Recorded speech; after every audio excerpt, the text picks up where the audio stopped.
I don't know if you remember. I don't remember when it was we were recording, but I did mention, like, hey, you know how movies and TV shows that have really, like, unrelated themes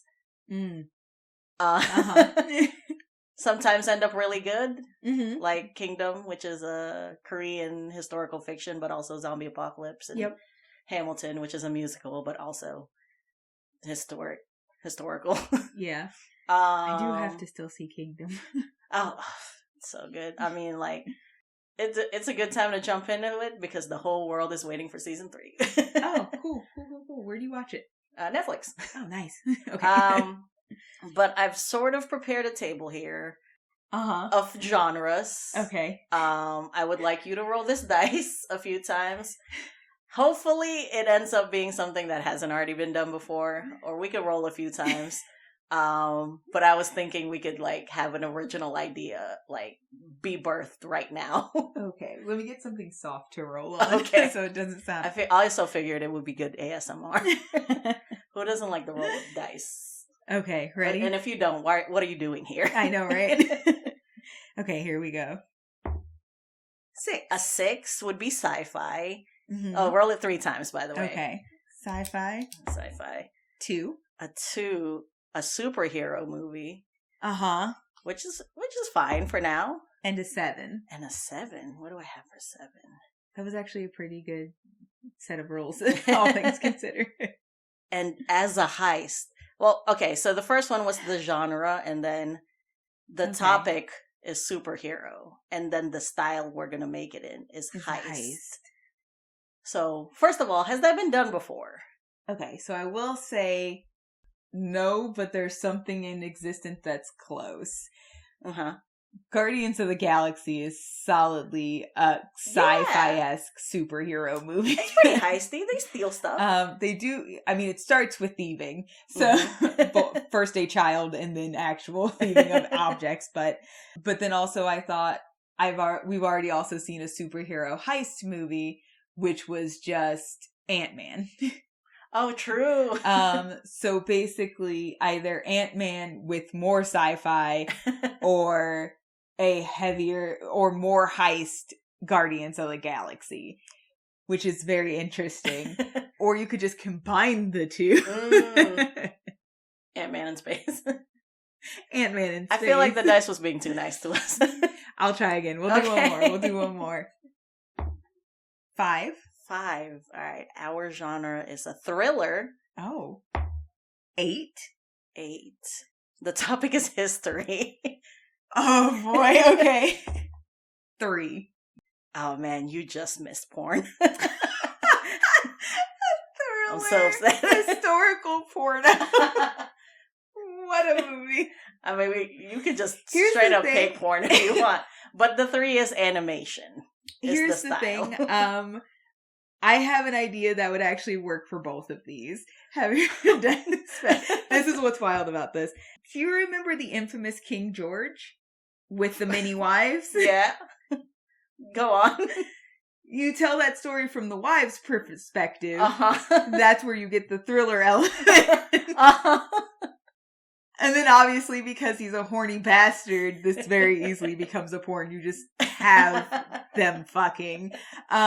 If it's animated, it's just like Invincible or Legend of Vox Machina style animated, where it's gritty and bloody and bones and crispy humans, and like you just go in on the like visual animated version of like. I actually think there's a prime example of them doing something kind of horrific in wasn't it what is it water for elephants? No,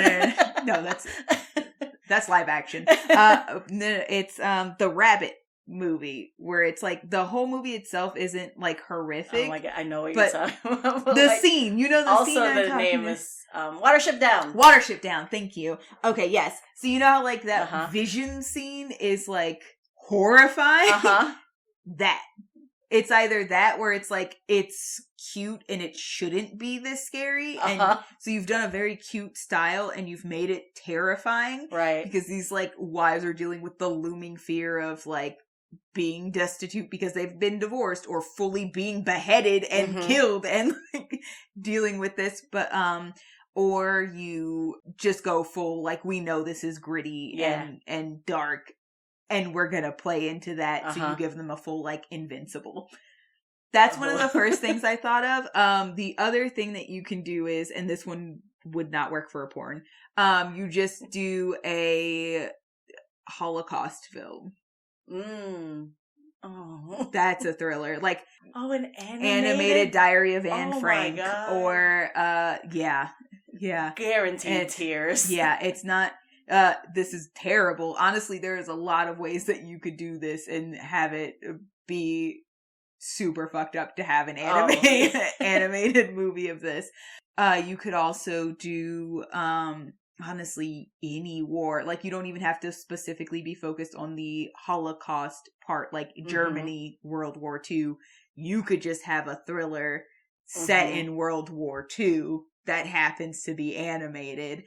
You could also do Vietnam. Right. That's a solid thriller waiting to happen. If you're like somebody trying to get out or abandoning, but you're also in the country already, and like the thriller is just like trying not to be killed by who would perceive you as the enemy, because they don't know. Our first two things are so starkly different from animation style.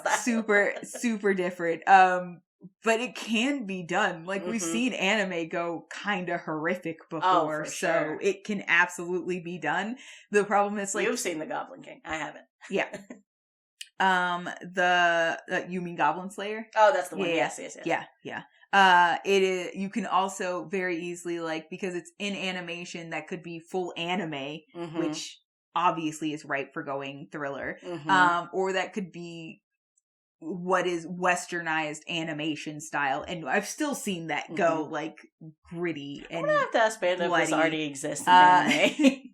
I would be curious too, because there's so many things you could touch on, and you just take an aspect that's terrifying. Yeah. Because like inherently a thriller, a big part of that would be, it's very easy to make something into a thriller when there's the looming threat of something catching you. Yeah. And you are the person trying to get away from that thing without it being like a slasher film. Like, I'm trying to get away from my scary ex-husband, or I'm trying to get away from this figure chasing me to freedom or safety or something. Like, the second you turn it into like, there's a looming threat chasing me, but this is all about me sneaking and not being found, it's way more thriller than horror movie. And there are plenty of times in history where people needed to do that. You could do slavery, you could do like, there are plenty of ways that you could do that. So those two meshing together, not hard to do at all. It's just gonna be weird to make it animated. It would just be weird to make it. I'm not saying it can't be good, especially if you go like full anime style with it.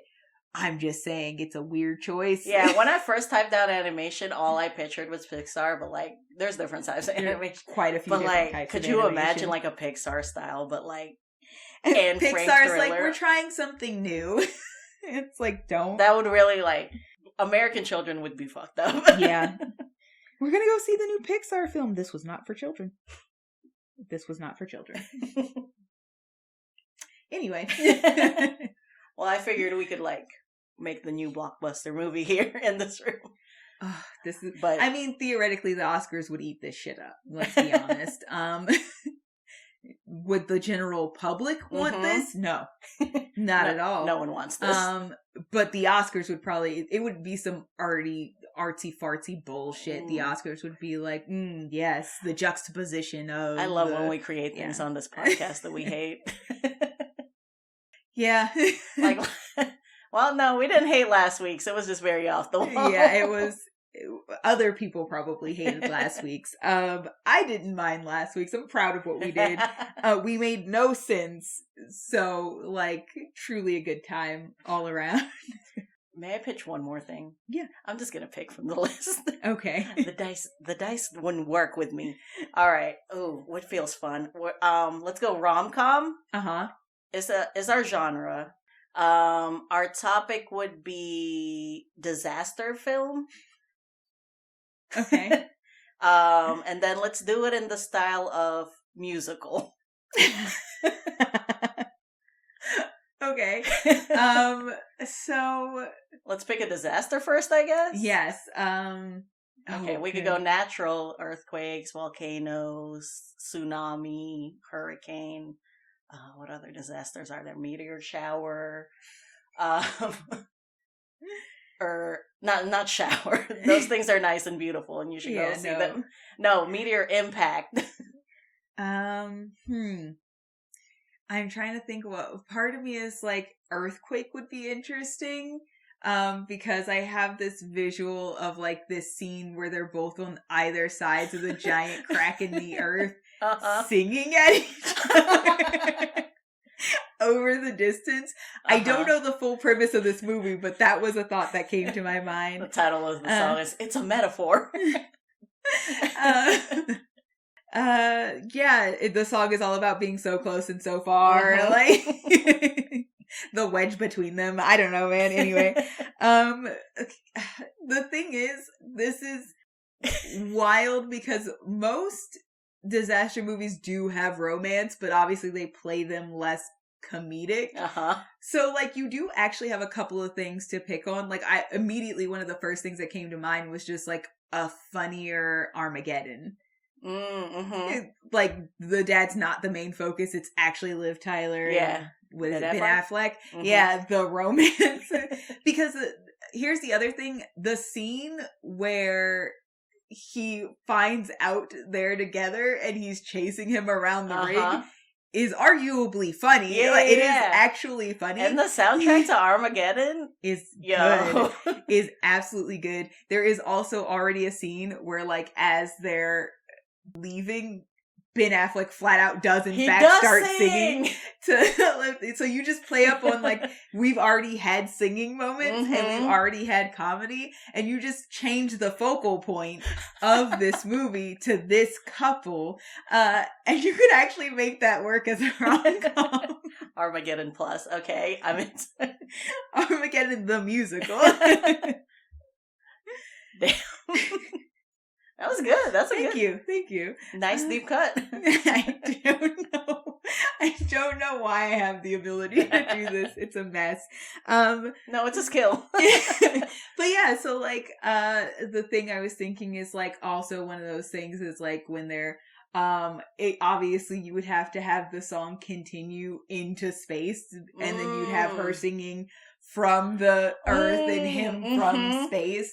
Once again, it's about distance. Because in a rom-com, there has to be misunderstanding and distancing. Yeah, like you just change the focal point and make it funnier. Don't have those serious moments hit as hard, really. I'm into it.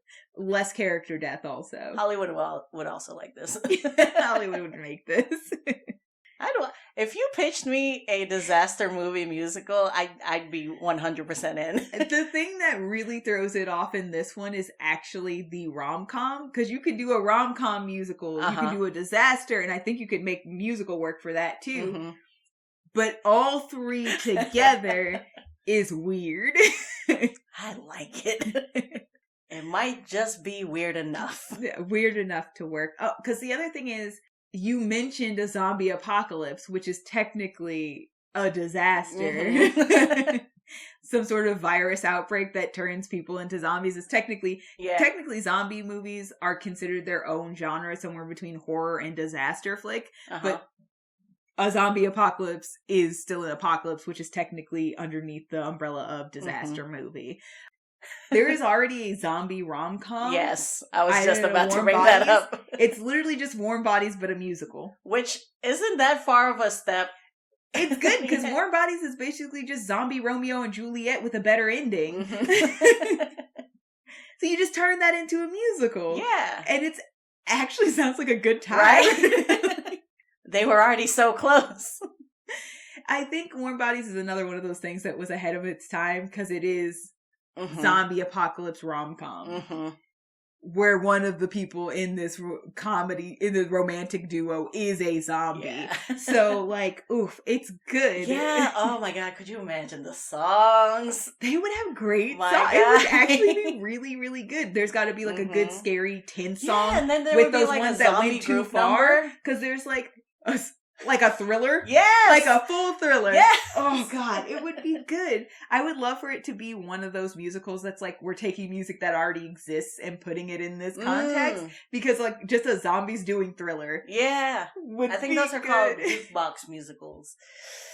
If I'm not mistaken. I don't know. That's fun. I didn't know they had a name. But yeah, that, and then like, you could also have like, because the tense moment would be kind of like, you know how they have the ones that are too far gone and can't come back, essentially? Like they've completely dehumanized, they're almost skeletal looking. Mm-hmm. Those would be like they're the actual big bad of the situation. Right. So like having an intense song about these guys specifically. A Scar level song. Yeah. Give them a main guy and then have him have a Scar level villain song. Absolutely. And then obviously they have to have like a love song. If we're doing jukebox, it has to be a duet that already exists. If not, you can easily make one up. Do you remember it? Because I don't know the actual musical because I've never seen it. I think it's Meet Me in St. Louis, the one in Wally that he's obsessed with. There's that one scene that he's always trying to reinteract, like a that type musical number. Because they're obviously like kind of not meeting in public because he's undead zombie. Yeah. Get killed on sight. So like having one of those cute like late night like ballady love songs would be great. But like since it's a rom-com, you could also solidly take like, I don't know, like Don't Go Breaking My Heart or something like that. Or Ain't No Mountain High Enough. I'm picturing also like teenage rom-com where it's like they gotta be sneaking like the human girl out of Absolutely. Yeah, and it's Ain't No Mountain High Enough is very funny for that, but so is Don't Go Breaking My Heart because he's undead. And the whole thing is like, as time goes on, he starts to feel his heart beat again and he's like revived. It's obvious. It's a little sci-fi too, where it's just a little fantasy out there as well. Yeah. Which is also very fun. But yeah, like you could easily turn that into a musical. I specifically would request a jukebox musical so we could have Thriller and like a Don't Go Breaking My Heart and like. Oh yeah, just after you were like Warm Bodies, but a musical, I was like, oh, I'm sold. Yeah. See, the formula works, you guys. It's good. We have Guardians of the Galaxy Ant-Man made a baby. Mm-hmm. Which is have solid. Super terrifying Disney Pixar animation. Holocaust or World War II or King George and the yep. The Wives of King George. Which, like, we have said Hollywood would eat that up. Yep. They sure would. And we have Warm Bodies the musical. I know, yeah, they're good. They're fun. I would watch these if for no other reason than curiosity. This makes me think of like when Kenny JD is like reviewing bad movies and is like, your manuscript is probably better than these movies. No, seriously though. I'm just like, let's fucking move to LA and just do it. We're doing it right now. They're witnessing. Know, right? How many movies are we gonna make on this intro? I don't know. Or in these intros throughout I don't know. We got a lot of intros. We might make a lot of movies here.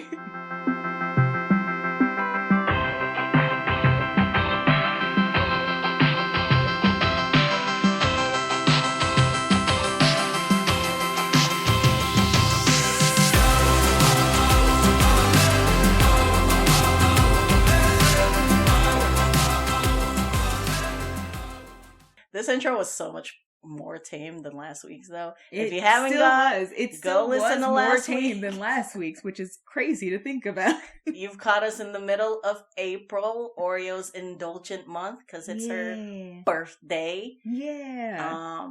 And it's the big one. One of the big ones. Yeah, I feel like there's even numbers with a zero at the end. Yeah, there's multiple big ones. But yeah, last week, Oreo told us about a character she has already played, which is not per usual. Per usual, we're here. She's presenting me characters I've never experienced, but I agreed that I would draw them. So she's got me. So this week, you have somebody new. I've never met them. But first, tell the people who we are, I suppose. Yes. So today I think I am your... I didn't have one for this. I just thought of mine while you were... No, I do have it. Today I am your Radiant Rogue, Oreo. Ah, well, call back to the intro. Today I'm your Director, Druid Shadow. I guess I could have said I'm your Writing Rogue, Oreo. But no, I picked one themed after the character. Well, I can't do that because I don't know yet. This is Rogue and Druid Podcast. Welcome to the party. But yeah, so technically I am picking a character I have dabbled with today. So I have experienced her in like a little one-shot thing that we were doing. Have I? Yes. I'm pretty sure you were there when this happened. I can't remember at this point. We play a lot but of D&D. I've never fully played this character, and I would actually love to play this character in a full campaign at some point, because she is very aesthetically pleasing in the sense of like adorable and powerful. Oh. She has like that clashing aesthetic thing going where it's like very cute thing, very kind of dark thing. That like I love in Final so Fantasy much. 14 when your tank is a Lalafell. Yeah, exactly that. Just tiny rage. You're like, I love that. But the character I'm giving you is Nameia, Remembrance, so aka Remy. Okay, do go on. She's a Tiefling. Yes, I Cleric. Yep. She's so cute. I love her. So I don't remember how I usually start these. I guess I should give you the nitty-gritty mechanics of this character. Yeah. So mechanically, obviously as a cleric, we're going to do some big bigs in obvious places. So we're stacking wisdom, of course. So important for a cleric. Love a wisdom-based character. And then basically so everything else is kind of however you want to play it. I gave her a mace, so I made strength pretty high too. And then obviously as a cleric, we do want her to be kind of chunky, so I wanted decently high con as well. And then Dex and Int are dumped so that she can also have a decent charisma for the character that I created. Okay. And that's just aesthetically for that character. It's not necessary for you to have a good charisma as this character, though. So those are our lower three. The important three are obviously Wiz first, Strength because of the mace, and then Con because that's just helpful as a cleric. Concentration saves or make or break. Yeah, so you want those three high, and then... like I said, underneath those, I immediately put charisma because she is a cute character, so that just makes sense for me. And then you can dump Int and Dex. I don't care that much. If you want to make sense of it, it should probably be Dex the lowest, and then Int closer to where you put your charisma. Right. So there's your dump stat. But also charisma is a saving throw you have proficiency in, so that's why it's also nice to have a decent, Yeah, as a cleric, you get... Well, that makes sense, because charisma is, like, against charmed and stuff. Yeah, exactly. And your cleric should you don't want your cleric to get charmed. Yeah, that's super bad. But yeah, so Grave Domain is really interesting, because it has kind of, like, a dark, kind of gross connotation to it. But unlike Death Domain, it's not really about the actual death of. It's more like... Grave Domain is a lot about, like, a rejection of the unnatural. So, like, there's a natural order to life. Right. There's life and there's death. You need both to keep balance in the world. So, Grave Domain isn't about, like, the fascination of death or anything like that, or even, like, the abhorrence of life. It's the balance exists for a reason. It's necessary. If people don't die, life becomes more meaningless. Yeah. So there's a deep respect for both life and death, the balance you keep, but also specifically for the process of handing people over to the afterlife, essentially. So as a character, I gave her the background of Acolyte because an Acolyte is specifically a very more of a religious sage. Like if you had like a cleric sage, essentially. Acolyte is a good mix of that. So, you're very respected by people who share that faith. You can perform religious ceremonies for your deity and things like that. So you can get free, like, sheltering for you and your companions if you go to a place where your deity, like a shelter or something, or cloister or temple of your deity, that kind of thing, which is very helpful as well. But basically, the reason I made her that is because her backstory is that she worked her whole life in a mortuary with her father. And they were bringing peace to those who had lost loved ones and honoring those who had passed. The big thing about that was a lot of what they did wasn't just people who were asking them to perform ceremonies, so people specifically who had come with the loved ones that they had lost and asking for some sort of, like, you know, burial and ceremony and stuff like that, but also even the people who either had no one to ask for those ceremonies or were too poor to afford those ceremonies, because as grave clerics, obviously the big thing there is that, like, everyone deserves that respect in death. Right. No matter how rich or how poor you are. It doesn't matter if you're, you know, prince or pauper, you deserve the respect of a proper send off. So that's what they did. And she never, she wasn't a stranger to death, obviously, because she worked in a mortuary, but she never really understood the importance of maintaining the balance and how necessary the path of all living creatures from life to death that her father was preaching to her, because he was the original grave cleric, kind of teaching her this ways. And not until she lost him. So he ended up dying. And then because she was so stricken with grief, because he was all that she had, she actually sought out somebody who could bring him back. She didn't know that the person she was talking to was a necromancer. So he brought him back, but he was an undead abomination, essentially. And Khal Drogo style? Yeah. So she actually was forced to kill him. To put him down? Yeah. To kill him again, essentially. Damn. Because, like, seeing him like that was like, this is everything he abhorred and hated. This is not at all what he would have wanted. And, like, I fully understand now what is so wrong about this. Like, this thing is not my father. And this feels as wrong as he was always trying to explain to me that it is. So she had to put him out of his misery, and then she gave him a proper burial and basically fully came to understand both the teaching of her father and her God. Obviously, that's something we're going to touch on, because as a cleric, that's very important as well. Because I don't usually touch on, like, who they worship, because it's like, whatever. Yeah, you can pick whoever if you want to have a close experience with a deity, but cleric kind of have to. So, but then basically, she renewed her vow to her God, and the teachings that she had been given her entire life, she kind of gained a newfound, deeper understanding and respect for. So she took them very close to her heart at that point. And then she didn't really want to stay at the mortuary now that she's, like, alone. So she basically called on some other priests of the same God to take over the mortuary.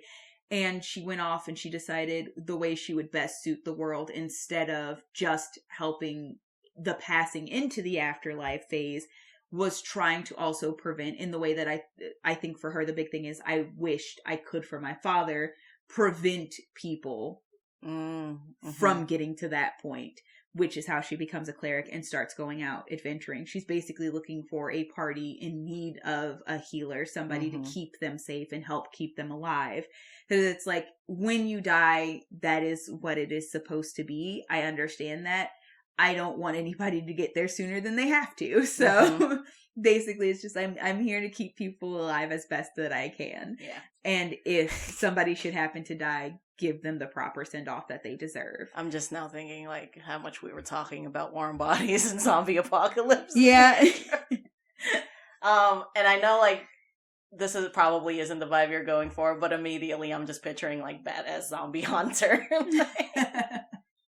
Traveling the world. It's putting undead down. Yeah, it's not, like, specifically her, But if she came across undead, this would absolutely be mode that she went into. Like, she does not play this. She's like, this is wrong and weird, and this is not what is supposed to happen. Like, because for grave clerics, it's undead is a lot about, like, you're tipping the balance in in the incorrect. Like, you're tipping the balance out of favor, or out of actual balance. Like, you're messing with the natural order of things in a way that could cause serious repercussions that you don't understand because you don't think it's that big of a deal, but it matters. This is important. Also, there's something considered abhorrent about the idea of, like, taking somebody's body and using it to your will and, like, forcing them back, even if it's just a husk in a body. Like, that belonged to somebody who deserved better than this, essentially. But yeah, so I obviously picked a god for it, because you can pick some, like, kind of evil, like, darker, you know, whatever gods for this, but I picked Kalimvor, who is entirely about the balance and the respect of life and death. It is very much that teaching of, like, everybody must meet their maker at some point. It's more about guiding you through the path or walking you to that point, rather than forcibly leading you there, or or yanking you back from that point when you are at the point that you are supposed to be. So it's very much, and I think I mentioned that this character, I think when I asked the question of, like, what would be your spiritual weapon, I mentioned this is the character Remy, who has her spiritual weapon is just the scales. It's the actual symbol of her god, which is that skeletal hand, which is the anchor of the scales, holding the scales. And then I've also used just, like, a full gravestone before as her spiritual weapon as well, so I change it out every so often, but it's always like grave themed, which is very fun for me. So it's I had a lot of fun flavor texting that. I think if we had, because we were basically just doing like a series of battles when I played her, so she really didn't have any backstory or anything like that to, like, actually go through. I was just using her to do this and, like, test out what it's like, because I hadn't played a cleric before, so this was my first experience, and it was a lot of fun, like, getting to experience the mechanics of a cleric. I feel like a cleric is not necessarily super suited for this sort of, like, fight type of thing. Like, a lot of what they do mechanically is a lot more suited for, like, an actual campaign. So, like, getting to play somebody with a lot of magic, which I don't very much do often, because magic honestly makes me a little nervous. And then playing this character whose personality I specifically like, but also, like, not getting to delve into the backstory, which is also very interesting. Was like, this is fine, but also, like, not super great. Like, I would also prefer a disservice. Yes. But I did have fun pulling out that spiritual weapon all the time, because I was just changing it up. If we had done another round, I would have had, like, one of those, like, angel statues that you see instead. So I was just going to keep playing with stuff like that and have fun with that. But yeah, so that's her story, and basically, personality-wise, it is very much just, like, she's a tiefling, but she's even, like, a very cutesy-looking tiefling, and her personality is just very simple. She's like, I passionately dislike the things that I dislike, but, like, if you never run into, like, undead, you're probably not ever gonna see that side of her. It's basically just, like, I'm here to help. Oh, okay. I'm here to make sure that everybody's okay. I'm surprised because, like, you already gave me all the dark nitty gritty. Yeah, no, the backstory it is very much that character where it's like, you are a ray of sunshine, and it's because you've been through darkness. And you're just like, I'm putting light into the world. Oh, God, that reminds me of, you remember those sisters from Jake Long, American Dragon? Yep. Where, like, things could always be worse. They both see the future. If you're not in the know. Yeah. Jake Long, American Dragon was a show from Disney Channel in our childhoods. But no, they had this pair of sisters, and they both saw the future. But one of them only saw the good things, and one of them only saw the bad things. And the personalities of them were opposite. So, like, because that one sister was only seeing the bad things, it made them see the silver lining in everything, made them very bubbly and happy. Yeah, she was very much like, it could always be worse. Yeah. And then the one that was only seeing the good things, just opposite, very emo, very Debbie Downer. It was like, it's not as very good as it numb. could be. Numb to like all of these really good things. Yeah. That's the vibe I'm getting. Yeah, pretty much. It's like, if you talk to her about her past, she'd be like, what the fuck? But like, when you meet her, she is very much a character who's just like, I just want to make sure everybody's okay. Mm-hmm. I personally love playing a cleric. They're just so tanky. Mm-hmm. But they are a full spellcaster. Yeah. Class, and because I'm sure we're about to delve into it, but religion is like such a big part of their class. It forces you to like really dig into these themes. Yes. And that's a thing that I think is very interesting, because the other thing is you have to think about the fact that it's like, for her, bringing somebody back is going to be a very fine line, because like if somebody dies on her watch, obviously like an actual like revivify or like some fully bringing them back or giving their soul a chance to come back would be something that she could do, but it would probably be something she would have to weigh. Yeah. Because it's like, pun intended. I mean, yeah, kind of. Like, is this person able to balance the books if I bring them back, or am I causing a possible problem of imbalance if I do? So it's very interesting, because you kind of think of having a cleric in your party as like a cheat death, as long as you have the tools necessary. But when you're dealing with a cleric whose entire thing is like, there is a natural order and the world is balanced in a way. Yeah.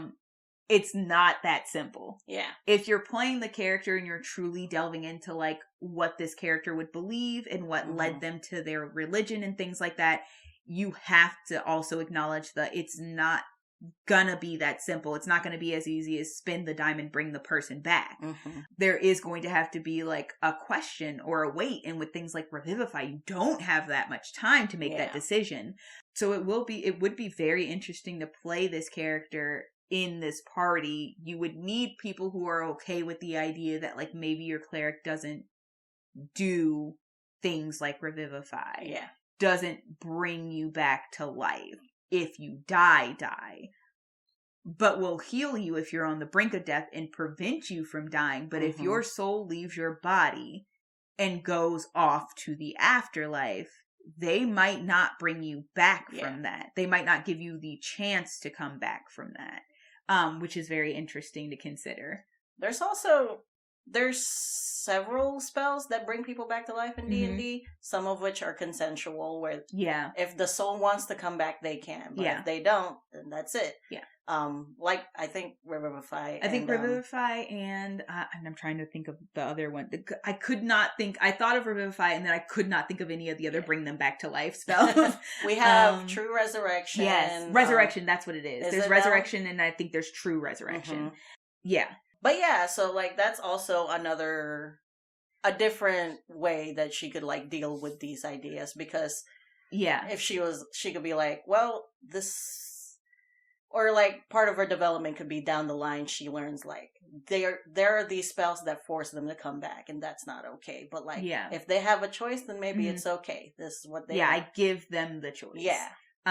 Which would also be very interesting. So yeah, there's a lot of stuff that you don't immediately think of having to like deal with or handle with a cleric that you would have to deal with this specific type of cleric. I think it's going to be very interesting, because it is going to become something almost like also weighing like, if this person can put more good into the world than bad, is it worth it also then to try to give them that opportunity to come back if they would like to? I think it also becomes interesting, because in that respect, I think specifically, especially Hubby DM likes to do the way that he saw it on critical role where it's like you have to roll to try, like you don't immediately get this even if you spin the spell. You have to roll, they have to make the choice, and then they also have to roll, like you have to see if you can succeed on convincing them to come back. But as a character, I think it would come down to this is entirely your choice. Yeah. And that's the thing that I am most comfortable with. I'm not going to convince you to come back. I am going to open the door and let you decide if you want to step through. Yeah. I'm just handing you the tool. Exactly. Which is very interesting. It would be very, very interesting to see exactly how that would play out in a situation. Obviously, that also depends on exactly how your DM handles it. Like if it just immediately goes or not, or if they look to the player who was this character and says, does it go? And then they make that decision immediately. There's no convincing. There's no roles for anybody else. It just is or it isn't. That would be an entirely different aspect if you're doing it that way that he learned from Critical Role. If people were like, we want this person to come back, she would not be able to be a part of anything. She would facilitate the start of that ritual, essentially. And then she would have to step back because realistically, because of the God that she follows, because of that mentality, because of that deep respect for the natural order of things, death is always going to be a part of life. Yeah. I don't think she would be the type of character who would say, like, I will push to pull you from the afterlife, whatever your afterlife is, and make you come back to the mortal plane. Because the other part of that is, obviously, as a cleric, you also know the wonder that is the afterlife. Yeah. Like, it's not like being a regular person in real life where it's like, you don't have a clear idea. You don't know. There is indisputable proof that these afterlives exist as they exist. Yeah. So then you also have to ask yourself, like, how selfish is it to say, like, you've obviously, assumedly, she wouldn't be with a bad party. So, like, you're with people who are good, who have earned their spot in their afterlife with whatever God they praise, that kind of thing. How selfish is it of me to pluck your soul from that and force you back to this plane? Ooh. Yeah. I just thought of like one possible path in like her timeline where she does bring someone back and then they resent her or something. Yes, it would be. That's one way to hurt her. Rough. This is okay. Tell me your 2 cents about this. I personally just see Revivify as magical CPR, and people do CPR all the time here in the real world. Yeah, because like mechanically, you only have a minute to do it. Or else they're done. I absolutely agree. I think that is the best explanation for Revivify. It is essentially like whatever immediate thing, like it's CPR or it's a defibrillator. It's that immediate, you are basically halfway through the door. Yeah. Like you are leaving, but I have a chance to yank you back before you get all the way through. Yeah. And then everything past that is like beyond what we currently could do. Yeah. So it's also very fun that like you have to like deal with this moral thing that actually is not applicable in real life. Yeah. Because like you would have to theorize, what if we could bring people back that have been dead for decades? Like, yeah. Then that's something humanity would have to deal with. Which but feels like, if you're playing this character, you are choosing to deal with this. You have to make that choice now. Yeah, you have to suss that out immediately. So that's fun. Really, just hurt your players. Yep. I really like it because the character is deceptively deep. And I love a good deceptively deep character where it's like, no, like this character is fun, but I also love the idea of a character who is like, I have seen the darkness. And I choose light. And I also love that because there is something like you do have to wrangle with some of these like moral quandaries that are beyond the scope of our reality. Yeah. But also like 99% of this character is just like, I choose to bring light into the world. I choose to try to help people and do good and give them the things that they like, even little moments where it's like you walk into a town and there's like there's like a grieving person who's like, I can't afford to give rights to this person that I've lost. And she's just like, I can do that for you. Like they still deserve that respect. Yeah. it's also interesting because she would very much also be the type of person who's like, I just fought something or someone, and I'm still also going to give them rights because it doesn't matter who they paid you their are. dues. You've paid. That reminds me of, paid for your mortal mistakes in death. You now deserve the right to be sent off. So it's just very interesting. That reminds me of one of the few things I remember because I haven't seen it in a while from was it the Green Mile, where like after that one guy is put to death, and then the big guy is like stopping them from harassing him or talking shit about him or something, and he's like he's already paid his dues. Yeah, he's gone now. Yeah. That's all that reminds me of. I'm sorry, go on. But yeah, I do think that's very interesting because it is, like some people will flavor like a ranger to be very, I don't know what specific cultures as far as Native Americans go, but in specific cultures, they are very like, we thank you for the sacrifice. Yeah. When like you hunt and things like that, like we thank you for giving your life so that others may survive.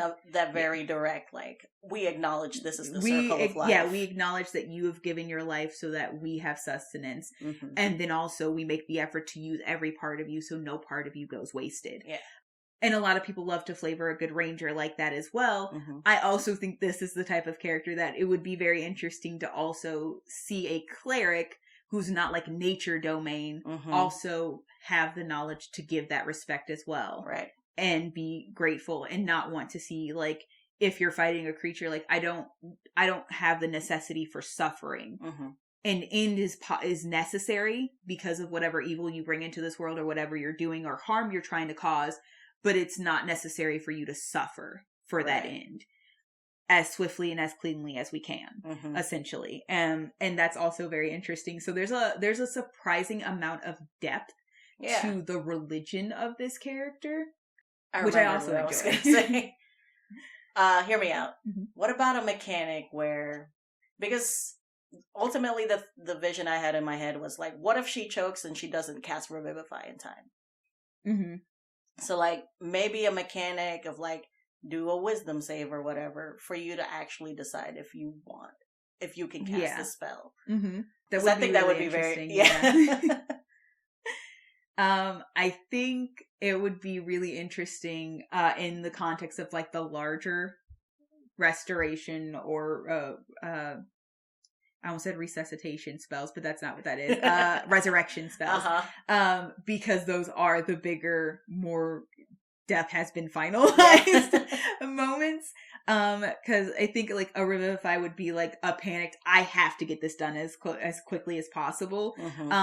In order for this to not feel like I'm tiptoeing on that line.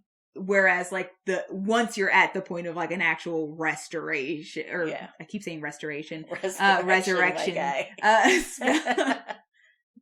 resurrection spell, this has been a closed book that you are reopening and adding chapters to.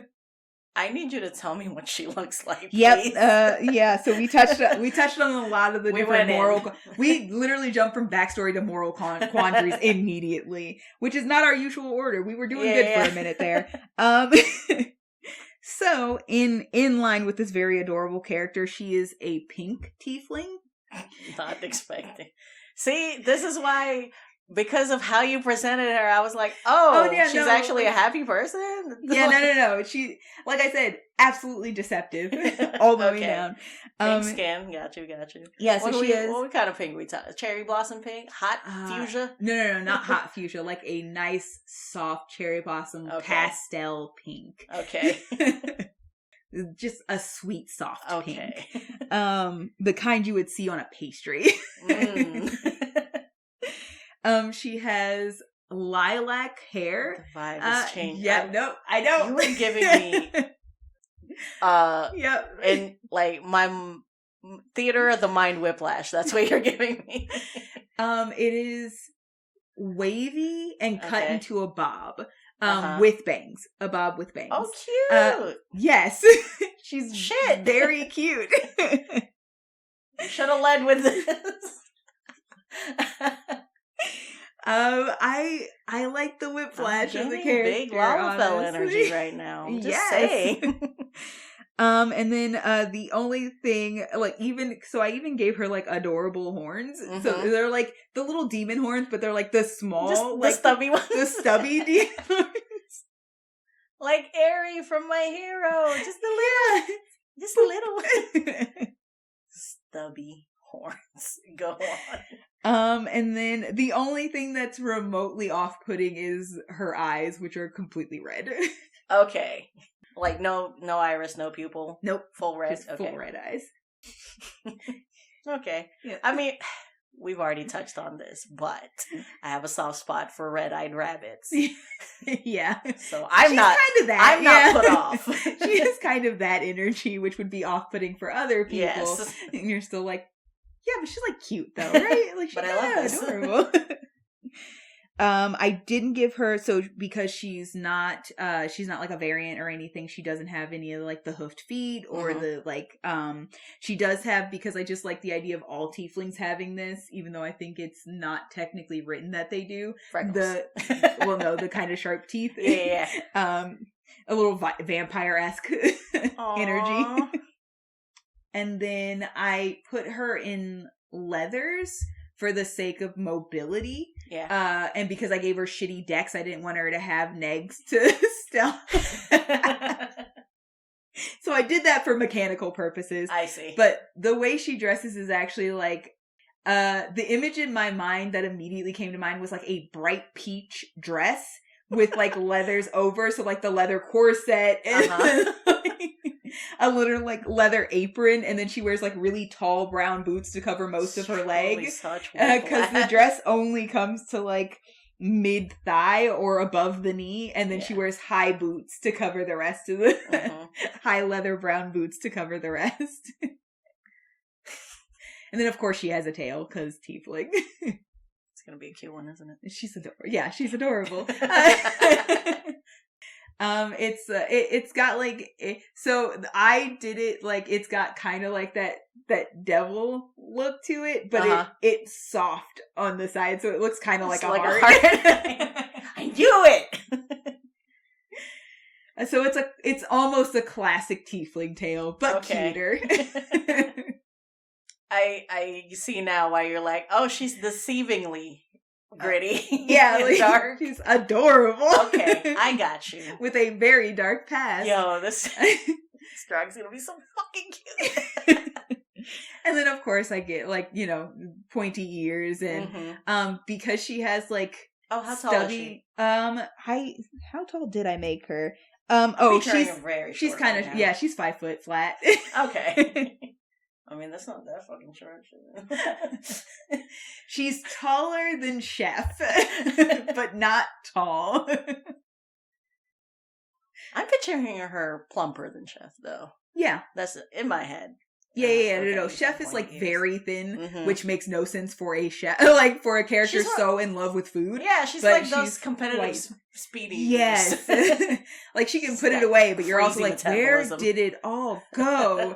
No, she's younger also, so she's like early into adulthood, like 20, so she's still a little round faced and like soft.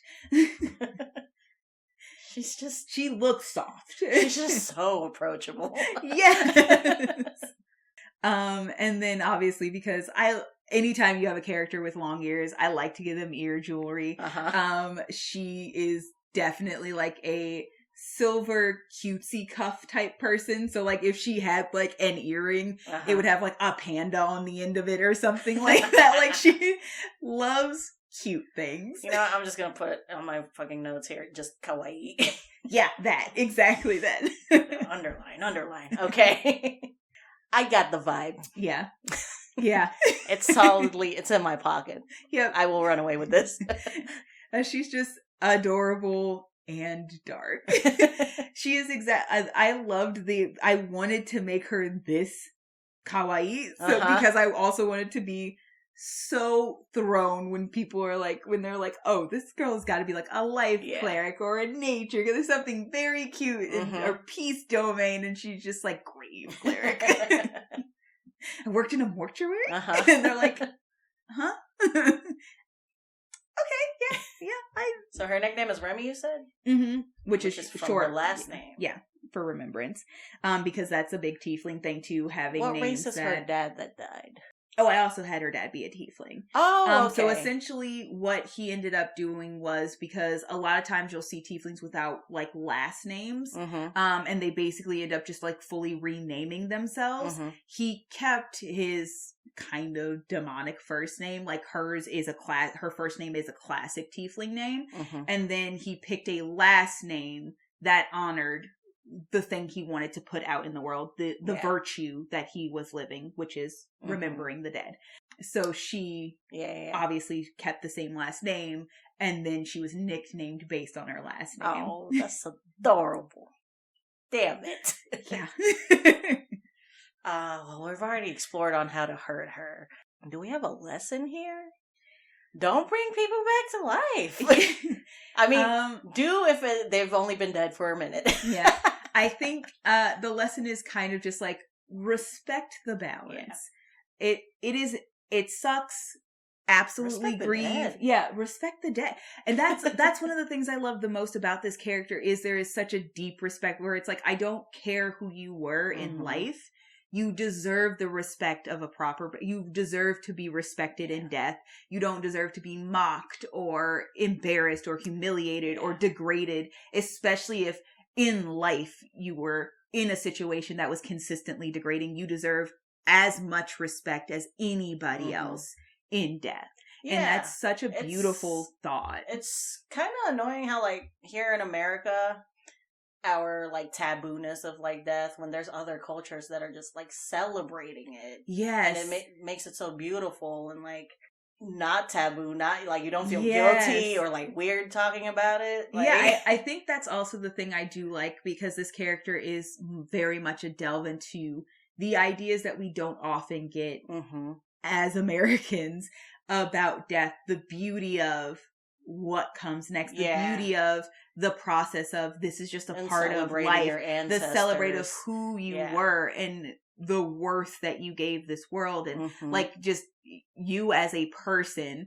And that's why I also loved taking that specific last name, because it isn't just respecting you in death, even if that wasn't something that you got in life, but it's also the honor of you are remembered. You will be remembered. And that's a big part of the mortuary that they had. A lot of that was like, yeah, obviously, like if we're burying kings, we don't have to worry about that. But everybody who has come through has been named, has been documented.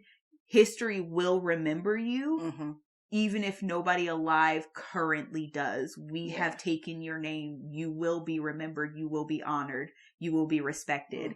And it does, this specific religion, Kalimvor, the balance, the honor of balance, the beauty of life and death, and the consistent cycle of life also feels very much in line with, like, if you gave this character a Day of the Dead, this would be very understandable and beautiful, and something that she would embrace wholeheartedly, because it is such an important part of how she grew up and what she was taught, and the respect for and the honor and the beauty of the full cycle of life and death. And I think it's really interesting to give somebody, like, because I didn't want to give a dark character dealing with death, because that's one so overplayed, honestly, but also because I don't like that mentality of and this plays into me being like, I do have anxiety about it because I get nervous with unknowns. So playing into like a character who is so happy and bright and light and open and sure of herself, of the order of how things are supposed to be, like, this is a very fun character to delve into and kind of either work through that or embrace that thing that you already feel and know and enjoy, like, and share that without being obnoxiously preachy, because you can give her moments where she's like, this is why this is beautiful, this is why this matters, this is why this is important. But realistically, overall, the character's main focus is, I'm trying to prevent you from getting to that point. That's my goal for Mm-hmm. you, which is also a great mentality to have as the party healer, period. You want If a you're character not ready for it. passionate about keeping people alive. Yeah. But also the beauty of, like, if you do end up with a character death, having a character who is open and understanding and knowledgeable and able to walk the rest of the party Mm-hmm. through the loss Yeah. is also great for storytelling and role-playing purposes. Mm-hmm.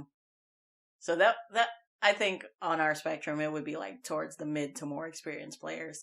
Yeah, because sure. you have to be comfortable with it, because Yeah. most newer players are not comfortable with the idea of characters dying. Mm-hmm. You're gonna kind of, like, obviously play it however you want, but you do kind of, because the death and trying to subvert death is such a big part of that darkness of her past. Like, she saw how wrong it can go, Mm-hmm. and she was the one who caused that, so that is something that she does feel guilt about, because she's like, I was taught constantly better, and I still stepped over the line and was willing to go this far in my grief. Mm-hmm.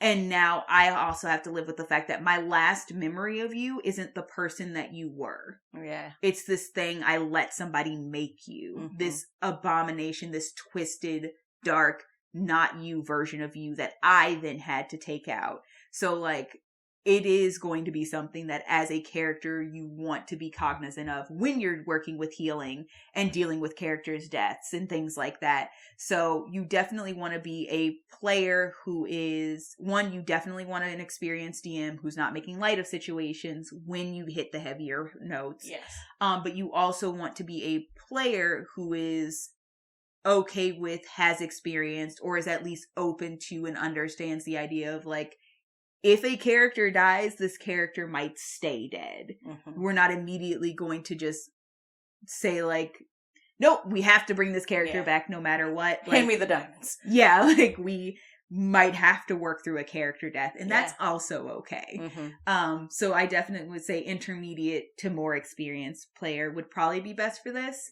Obviously, if you like the aesthetic and the mechanics of the character, you can fudge this background a little bit and make it less dark, and then still play the character's personality and the mechanics. Maybe do a lighter version of dealing with the balance of life and death. Maybe not so specifically, like, is it a good idea to bring somebody back, but just, like, respecting the dead, even when you've been fighting this person and things like that. You can just kind of strip away some of the darker, more guilt-ridden and things like that, parts of that background, and then still take the main core aspects of this character, which is respect for the dead no matter what, and, like, understanding and respect for the balance and the beauty of, like, both life and death. Yeah. And just play through a character like that who is a weird understanding of, like, death and death, like, rituals and things like that, but is also this very bubbly, adorable, like, adorable character. And just, like, enjoy the aspect of, especially if these are American players, like, not the Western idea of death and how it's treated is very Western. Realistically, even if you actually look back at original, like, Greek, we literally were just talking about this, and all of a sudden I can't, mythology, thank you. Okay. I don't, like, I think I was gonna say mentality, and then I couldn't get, like, the right word after that. I got stuck on that hump. If you look at Greek mythology, like, Hades isn't considered evil. No. He just is. Yeah. He is inevitable, but he's not considered evil. No, Western culture turned it into an evil god. Yeah. But he is, if you were taking this D&D mechanics, Hades is true neutral. There's not an he's truly evil, he just the most competent keeps god. The dead. Like, he's just the keeper of the dead. Like, he keeps the souls. He makes sure, you know, that everything stays balanced, that people are noted, things like that. But, like, he doesn't prevent you from getting into the underworld or the afterlife. That happens at the River Styx with Charon. Like, you don't get rejected from the gate. That's Cerberus, and that's for people who aren't supposed to be there because they're not dead yet. Like, he just counts and keeps the souls and makes sure everyone is accounted for. It's a true neutral. that as he was westernized became this sort of dark, scary, evil type character, but he wasn't. Because that's what's becoming more and more taboo. Yep. Yeah, I think that's our true lesson here. Let's normalize talking about death. Death is not taboo. It is literally a part of life. Yeah. I still can't believe you gave me that freaking the backstory. Whiplash. I desperately wanted to give you the backstory first this time because that must be why we did it this way. Yeah, because I usually go crunchy mechanics, physical appearance, background, and backstory. But like, I really, no, I like the experience I received. I wanted it to hit the way I like it to hit. Oh my god, she's gonna be so cute. And also was not expecting to be talking about death this much today. But hey, appreciate you. But yeah, I like when you force us into like these really deep topics.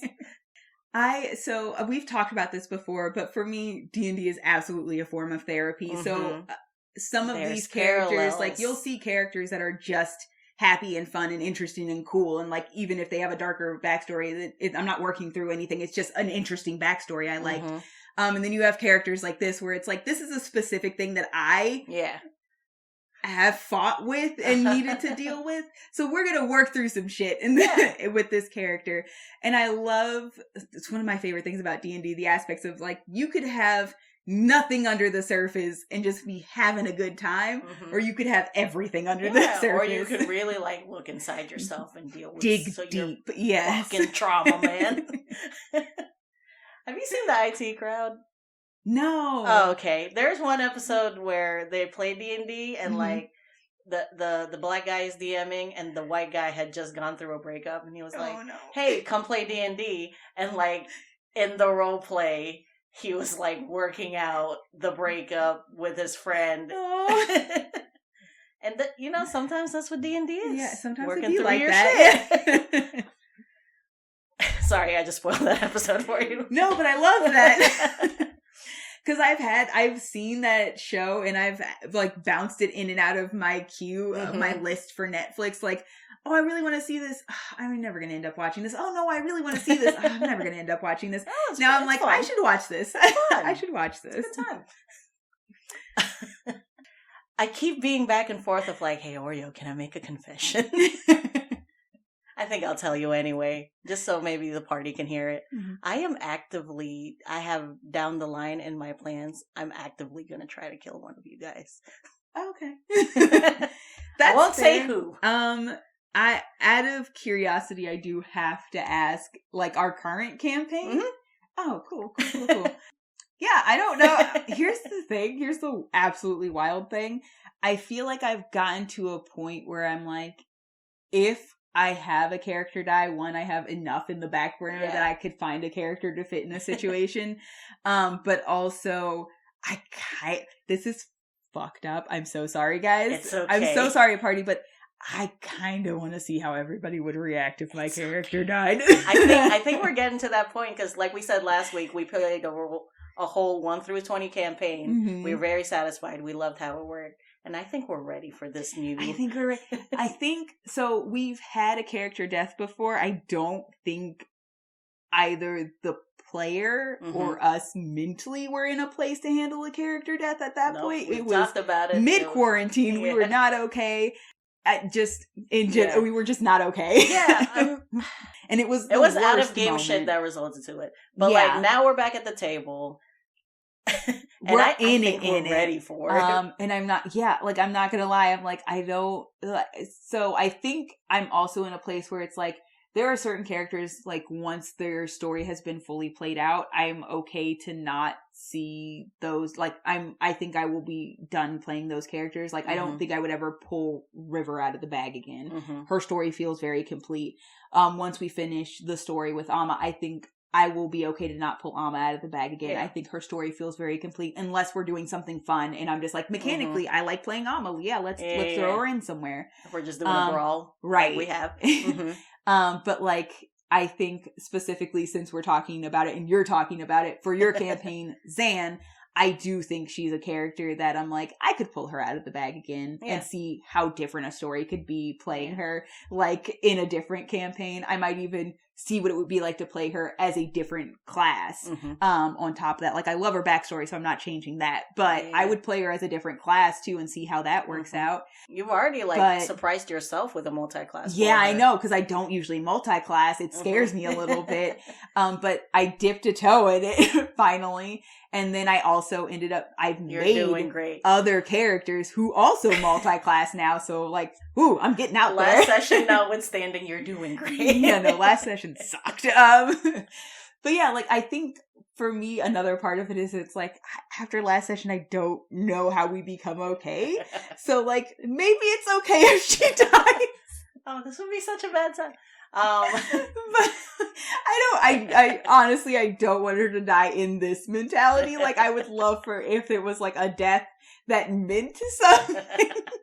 But also, I'm also at a point where I was like, because of who she inadvertently became for everybody, I would love to see how everybody reacts if she dies. That's fucked up, but I would be kind of curious. It's not. I'm also curious, like, I see around Reddit and whatever where people are like so used to having their characters die and they're just like, they just have a full magazine of backup characters. Yeah. I would really love to play something where it was just like no big deal if something like somebody died and like immediately 1 hour later you're here with a new character sheet. Yeah. I know that's not how we usually play, but I'm very curious about that kind of play style. Yeah. I think you could make like a very okay, so you know what, I'm going to save this for the intro of next time. Okay. We are a bit of a ways into this one as well. So you gave me an idea. Come back next time teasing them with it. For us to delve into that idea. All right. But you are saying I have your full consent to kill Zan. Yeah. Okay. Yeah. Bet. Once again, since my husband listens to this, you do not have my consent to kill Amma. I'm just going to be clear about that. So much time invested. But yeah, I know Spidey for sure listens to this. I know Zav dips in from time to time. So does Sunny. So, stay on your toes. Hey. That's all I gotta say. You just spiked everybody's stress level. Everyone got shivers down their spine in this very moment. They don't know why. But yeah, that's Remy. Yep. Anything else we need to know about Remy before we no, that's a solid. Yeah, no, that's a solid recap of who she is. She's so cute. Cute and dark. Yes. Just the way we like them. You said she's soft pink. She's cute and damaged. Just the way we like them. Oh no. You're right, but oh no. All right. Let's get out of here. Party, we have please rate and subscribe to this podcast. Please hit us with that sweet 5-star. And a sincere critique if you have one, and sincere praise if you have those too. You can find us on our Instagram at Rogan Druid, where we post so many things. I post the final drawings and the speed draws after I get these characters done. Oreo does like the Sims Sunday where she creates them in Sims. Sometimes she'll hit you with like a deluge of their Hero Forge versions. Personally, my favorite is when she does the aesthetics. They just so crisp, so clean. You can also check out the full reaction where we record me and her talking about my process of how I draw it. I got the vibe and whatever on our YouTube, Rogan Druid Podcast. Allegedly, we have content on TikTok now. I trust us that we have content on TikTok now. I'm trusting our future selves to make me be not a liar right now. But that's the same as our Instagram at Rogan Druid. Did I miss anything? That was that was good. That was pretty My smooth. God. We're never this smooth. See, last episode. I stole it from you. See, more whiplash. We're actually being neat. I know, weird. Then I guess at this point. Oh, do you have a plug? Do I have a plug? We talked about this in one of the reacts. See the YouTube. I am loving Stardew Valley. I'm plugging Stardew Valley. Starts with a death. I'm having a blast. It does, which was shocking and confusing, but then it got very cute again, and I was like, oh, okay, this is fine. I would have to double up on Stardew Valley. Absolutely play it. It's so good. It's good. It's relaxing, but it's also like you invest in the town and the characters and your farm. My plug is, I guess, American Dragon Jake Long. Oh, good show. Yeah. Really good show. Let's just plug Dante Basco as a whole. How about anything that? he's been in. Because Hook, good movie. Zuko. So good. Avatar, we've already gushed about. Zuko, oof, such a good character. The arc of that character is so good. You remember that Antonio Banderas dancing? Yeah, he was in that one. He was. I don't remember that movie is not like great, but the dancing is good and his character is great. Yes. So just Dante Basco. And a lesser known film called The Debut. It's super well known with like Filipinos, but it's all about like he's playing a character and his sister is turning 18, which is like our becoming a woman age.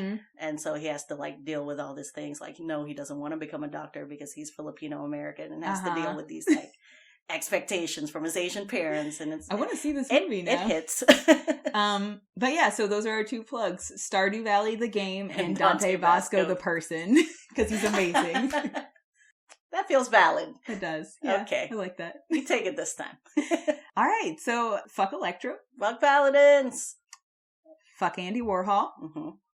As always, I am still your radiant cleric, rogue, Oreo. That would be a fun like duo, by the way, for multi-classing a cleric rogue. Yo, you'd be trickery domain for sure.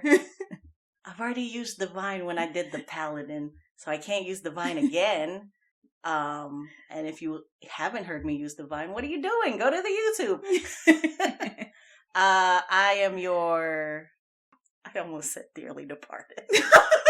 No, I'm not. Not going. I am your talking about death druid child. Solid. There was a D in there. There was. We got alliteration right at the end. Slipped it right in there. Yeah. Bye, party. Bye, party.